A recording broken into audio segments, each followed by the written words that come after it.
Hello guys, আপনারা যে যেখান থেকে এই ভিডিওটা দেখতেছেন আশা করি সবাই ভালো আছেন। আল্লাহর অসীম রহমতে আমিও ভালো আছি। সকালে উঠে একটু হাঁটাহাঁটি করলাম বাড়ির সামনে দিয়ে। দেখেন কুয়াশা পড়া সকাল, কত সুন্দর প্রাকৃতিক সুন্দর।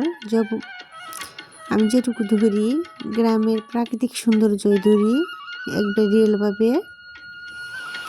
আজকে একটু টাঙ্গাইল যাব, এই জন্য আরও সকালে রান্নাটা বসিয়ে দিছি চুলায়। আজকে আমি পালং শাক দিয়ে পাঙ্কাশ মাছ মাখা করে রান্না করব।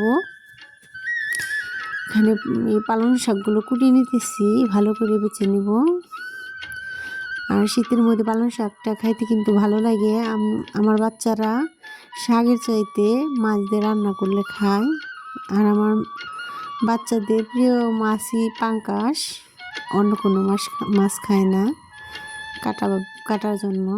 তাদের পাঙ্কাশ মাছ হলে আর কোনো কথা নাই, কিন্তু পাঙ্কাশ মাছ না হলে আর খাবে না। প্রতিদিনই একদিন পর পরে পাঙ্কাশ মাছ রান্না করি। আর যারা আমার ভিডিওটা দেখেন অবশ্যই যদি ভালো লাগে অবশ্যই কমেন্ট করে জানাবেন। আর যদি সাবস্ক্রাইব না করে থাকেন অবশ্যই সাবস্ক্রাইব করবেন। আপনাদের একটু সাপোর্টে, একটু ভালোবাসায় আমি সামনের দিকে এগিয়ে যেতে পারবো। আপনারা যদি একটু সাবস্ক্রাইব করেন আপনাদের কোনো ক্ষতি হবে না। একটু দয়া মায়া করে আপনি ছোট বোন কিংবা বড় বোন হিসাবে আমার সাবস্ক্রাইব করে যাবেন। আর যারা নতুন আছেন ইউটিউবে অবশ্যই একে অপরকে সাপোর্ট করবেন ইনশাআল্লাহ। আমার চোখের সামনে যে আইডিয়া আসে আমি সবাইকে সাবস্ক্রাইব করে দেই। এখানে যে রেডি হয়ে যে বাহিরে বের হয়ে গেলাম, বাবার বাড়ি যাব। বাবার বাড়ি থেকে টাঙ্গাইল যাব। ভাতিজায় রাস্তায় বলে 3বার বের হয়েছে ফুপ্পির জন্য।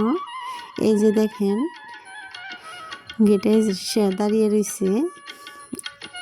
টাঙ্গাইল চলে আসলাম, আমরা ভিভো শোরুমে ঢুকবো, একটা ভিভো ফোন কিনবো।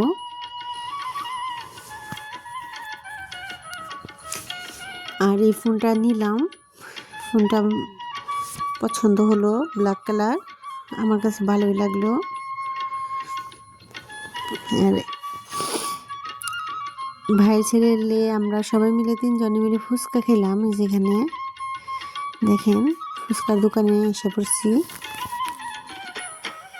গ্রামের শান্তি, আমরা তো টাঙ্গাইল সব সময় যাই না, কিন্তু টাঙ্গাইল যদি যাই অবশ্যই ক্যাপসুল এসে এখানে ফুচকা খাই, ভালোই লাগে। এই ফুচকাটা খাইতে অনেক মজা, যারা খাইছেন তারাই বলতে পারবেন। আর আমি শ্বশুর বাড়ি এসে পড়ছি। দেখেন বিকালবেলায় হাঁসগুলো খাবারের জন্য অনেকই করছে, আইসা হাঁস মুরগি সব কিছু খাবার দিছি। এই যে এখানে আমার মুরগি দৌড়াদৌড়ি পারতেছে। আর এখানে আমার দেবরের ছেলে আমার সাথে মজা করতেছে। আর আমাদের এখানে মাহফিল, সন্ধ্যার সময় একটু মাহফিলে গেলাম। মেয়ে আবজিবি কিনলো, দেবরের ছেলে কিনলো।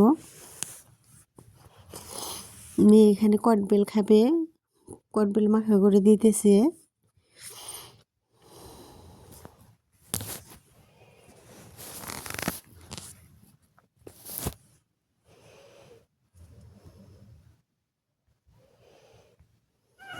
যেখানে সে আবার খেতেছে। আল্লাহ হাফেজ।